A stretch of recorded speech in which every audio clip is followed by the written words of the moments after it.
समय की रेत पर छोड़ते चलो निशान, तुम समय की रेत पर छोड़ते चलो निशान।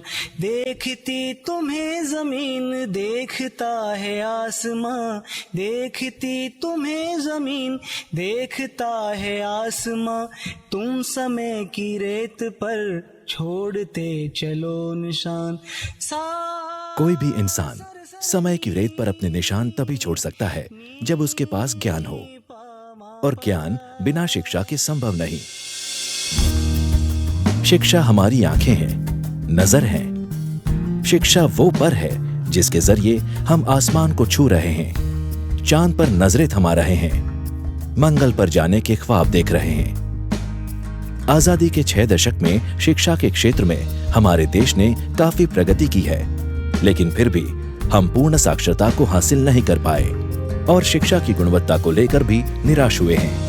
संपूर्ण साक्षरता को पाने के लिए देश के प्रत्येक बच्चे को शिक्षा का अधिकार दिया गया है। सरकार ने बाल शिक्षा अधिनियम पारित करके 6 से 24 साल के प्रत्येक बच्चे को अनिवार्य रूप से शिक्षित करने का फैसला किया है। एक बात तो निश्चित है कि शिक्षा का संबंध समाज की उन्नति के साथ है, और समाज की उन्नति तब तक मुमकिन नहीं जब तक समाज खुद इस प्रक्रिया में शामिल न हो।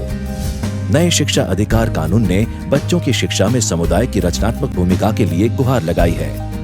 हमारे सबके सामने इस तरीके की कई बार समस्या आ जाती है कि टीचर, शिक्षक और समुदाय के मध्य जो परस्पर रिलेशन होना चाहिए, जो संबंध बनने चाहिए, वो एक दूसरे को लेकर आरोप लगाने की कोशिश करते हैं। जैसा कि आप किसी भी टीचर से, शिक्षक से बात करेंगे तो आपको लगेगा कि वो समुदाय के बारे में ऐसी टिप्पणी करेंगे कि समुदाय कुछ करते नहीं हैं, हमारे को कोई मदद नहीं करते हैं। और यदि आप समुदाय में माँ बाप से बात करेंगे तो ऐसा लगेगा कि टीचर कुछ नहीं करते हैं। तो ये अभी समस्या दोषारोपण की है, तो दोषारोपण से काम नहीं चलेगा। काम अब ज़रूरत हम सबको इस बात की है कि हम क्यों ना हमारी स्कूल को अपना स्कूल समझे। जब तक हम अपना स्कूल नहीं समझेंगे तब तक ये शिक्षा में जन भागीदारी की बात जो हम करते हैं वो बेईमानी होगी। इसीलिए बोर्ड शिक्षा समिति ने बाल शिक्षा अधिकार अंतर्गत शाला प्रबंधन समिति की खोज की है। शाला प्रबंधन एक ऐसा प्रावधान है जिससे न केवल शाला बल्कि उससे जुड़े अभिभावकों एवं समग्र समाज का विकास होगा। बाल शिक्षा अधिकार कानून में सभी वर्गों की सहभागिता से शाला प्रबंधन की बात की गई है। लेकिन क्या सिर्फ कानून में प्रावधान करने से हम ये हासिल कर पाएंगे? जी नहीं। जब तक प्रत्येक व्यक्ति को गांव की शाला यानी हमारी शाला ऐसा एहसास न हो, यह हासिल कर पाना मुश्किल होगा। इसके अलावा दूसरी बात यह है कि समितियां तो पहले भी बहुत बनी हैं, बहुत सारी समितियां बनी हैं, लेकिन ये वाली जो समितियां हैं ये कुछ खास बात लेकर के आई है। खास बात इस रूप में कि यदि आपने बहुत रचनात्मक ढंग से इनका गठन नहीं किया तो ये समितियां ज़्यादा दिन आपके काम नहीं करेगी। ठीक है, इसलिए कागजी समितियां तो कोई भी बना सकता, बनती आई है, लेकिन इनसे ऊपर उठना पड़ेगा हमें, तभी हम कोई रचनात्मक ढंग से शाला प्रबंधन समितियों का गठन कर सकेंगे और उन समितियों को सशक्त ढंग से प्रशिक्षित कर सकेंगे। हम लोग जब ये शाला प्रबंधन समितियों का प्रशिक्षण करते हैं उसमें हमारे जितने भी शाला प्रबंधन समिति के सदस्यगण हैं उन सबको इस बात से अवगत कराया जाता है कि वो किस तरह से अपनी भूमिकाओं का ठीक से निर्वहन कर सकते हैं। शाला प्रबंधन को एक नीरस, औपचारिक और कागजी समिति से उठाकर एक दायित्वपूर्ण एवं लोकतांत्रिक ढांचा कैसे बनाया जा सकता है, उसके लिए प्रशिक्षण बनाया गया है। हम लोग समुदाय में जो परिवर्तन की बात करते हैं उसके मूल में हम लोग मान के चलते हैं कि समुदाय को साथ लेकर के और उनके विचारों को और जो लोग अलग तरह सोचने के विचारों को मिला करके ही समुदाय में कोई परिवर्तन किया जा सकता है। और उस परिवर्तन में हमको लगता है कि शिक्षा एक बहुत बड़ा माध्यम हो सकती है। और इस नज़रिए के साथ हम लोग गाँव में लोगों को जागरूक करने का काम करते हैं। तो इसमें एक पक्ष हमारा है कि राज्य के विद्यालय कैसे बेहतर चले, तो उसमें भी मान्यता है कि राज्य के विद्यालयों के यदि हमको सक्षम बनाना और सशक्त बनाना है तो वहाँ की जो लोग एसएमसी के प्रतिनिधि उनको आगे लेके आना होगा। तो उनको कैसे हम ज़्यादा बेहतर ट्रेंड कर सकते हैं, कैसे उन लोगों को और आगे लेके आ सकते हैं, इसके लिए हम लोगों ने एक प्रशिक्षण का कार्यक्रम शुरू किया। उस प्रशिक्षण में और बाकी प्रशिक्षण में बहुत बड़ा अंतर दिखाई देता है कि वहाँ पर सिर्फ बातों की औपचारिकता भर नहीं होती, वास्तविक स्थिति का एक विश्लेषण करने की कोशिश होती है। उस विश्लेषण के बाद लगता है कि हम लोग किस तरह से उसमें और भूमिका अदा कर सकते हैं, उसके लिए सचेत किया जाता है। और उसका एक फॉलोअप का कार्यक्रम भी होता है हमारा कि भाई हम लोगों ने जब पहले बात की थी तो दोबारा वहाँ जाके हमने क्या किया और अब आगे करने क्या योजना, तो इसको सतत हम लोग देखते हैं।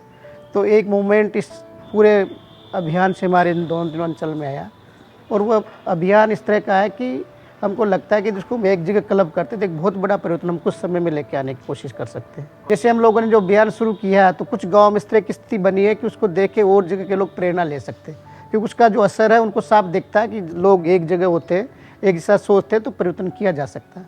तो वहाँ के बच्चों की उपलब्धियों में, वहाँ के शिक्षकों के व्यवहार में, समाज के एक दूसरे की मदद के अभियान के रूप में उसको देखा जा सकता है, समझा जा सकता है। पूरे प्रशिक्षण को 3 प्रभागों में बनाया गया है। पहला चरण, सहभागिता के मायने समझना। शाला और समाज के बीच बढ़ रहा अंतर मिटाने के लिए सबसे पहले लोकतांत्रिक मान्यताएं एवं मानव अधिकार के संदर्भ में सहभागिता के मायने समझने की बात आती है। इस चरण के 3 सत्र हैं। पहले सत्र में हाशिए पर रहने वाले वर्गों की परिस्थिति, वंचना के कारक, प्रतिनिधित्व में आने वाले अवरोध और बाल अधिकारों को समझने की बात आती है। दूसरे सत्र में महिलाओं की भागीदारी में आने वाले अवरोधों का रेखांकन एवं उनकी सार्थक भूमिका की आवश्यकता को स्थापित किया जाता है। तीसरे सत्र में शाला को समुदाय की एक संस्था के रूप में एवं उसके प्रबंधन को समुदाय द्वारा अपने मौलिक अधिकार के रूप में देख पाने का समेकन है। दूसरा चरण, प्रबंधन के मायने। दूसरे चरण में प्रबंधन के मायने की बात आती है। यह चरण भी 3 सत्र में विभाजित है।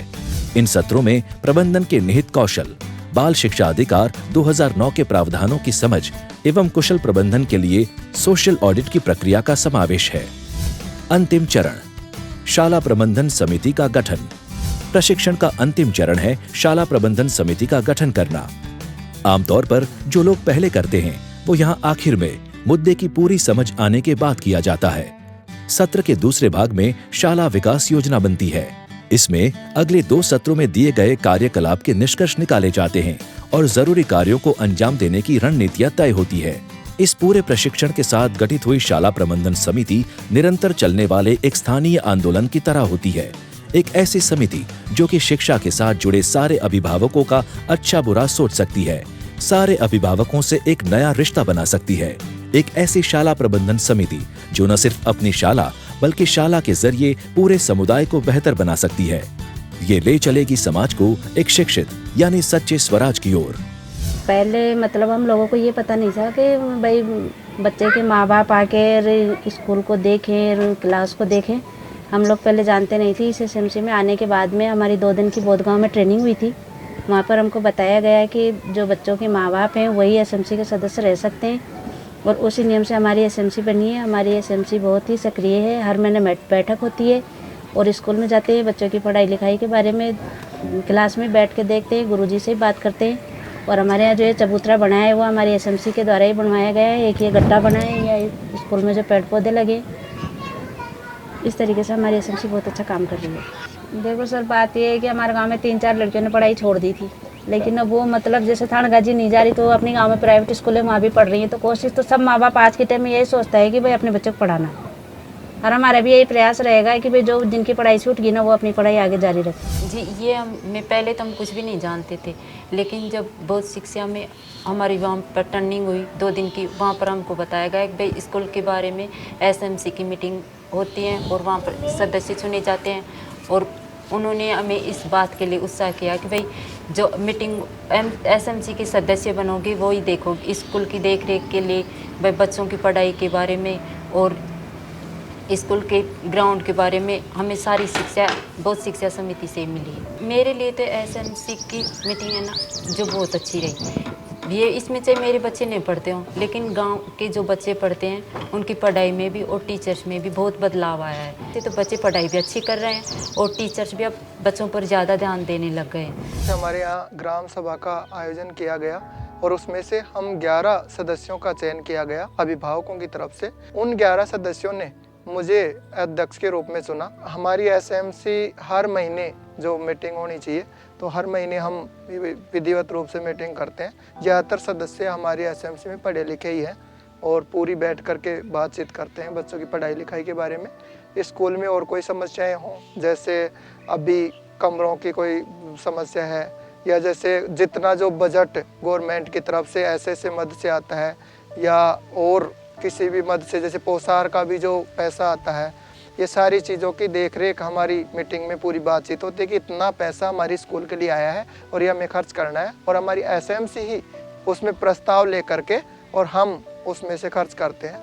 एसएमसी पूरे गांव को एक तरह से प्रतिनिधित्व करती है और वही गांव वालों को समझा सकती है ज़्यादा कि आपके बच्चों को स्कूल में क्यों भेजना चाहिए, उससे क्या लाभ होगा। क्योंकि गाँव में ज़्यादातर वो अभिभावक होते हैं वो अशिक्षित होते हैं, तो ये शिक्षित लोगों का दायित्व भी बनता है, और एसएमसी एक तरह से उसी प्रतिनिधित्व के तौर पर होती है और वही विद्यालय को ठीक से चला सकती है। क्योंकि शिक्षक होते हैं वो तो कभी भी बदल जाते हैं, लेकिन गाँव विद्यालय और गाँव के लोग तो वही रहने। विद्यालय एसएमसी का यहाँ 3 साल से कार्यक्रम चल रहा है।